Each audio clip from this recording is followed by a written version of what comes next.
তোমরা এখন যাদেরকে দেখো যে কোটি কোটি মানুষের ভালোবাসা পায়, বিশাল স্টেজে পারফর্ম করে, বিলবোর্ড জয় করে, তারা কিন্তু শুরুতে এমন ছিল না। হ্যাঁ, আমি বিটিএস এর কথাই বলছি। এই বিটিএস এর শুরুটা কিন্তু ছিল খুবই ছোট, খুবই সাধারণ।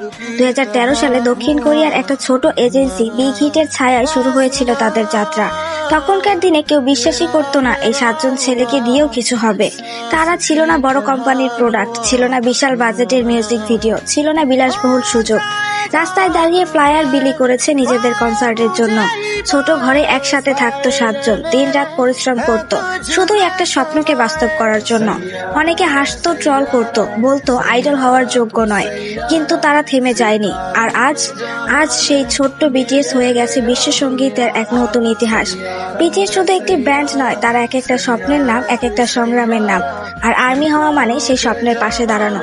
তাদের শুরুটা জানলে তাদের সাফল্যটাও আরো আপন লাগে।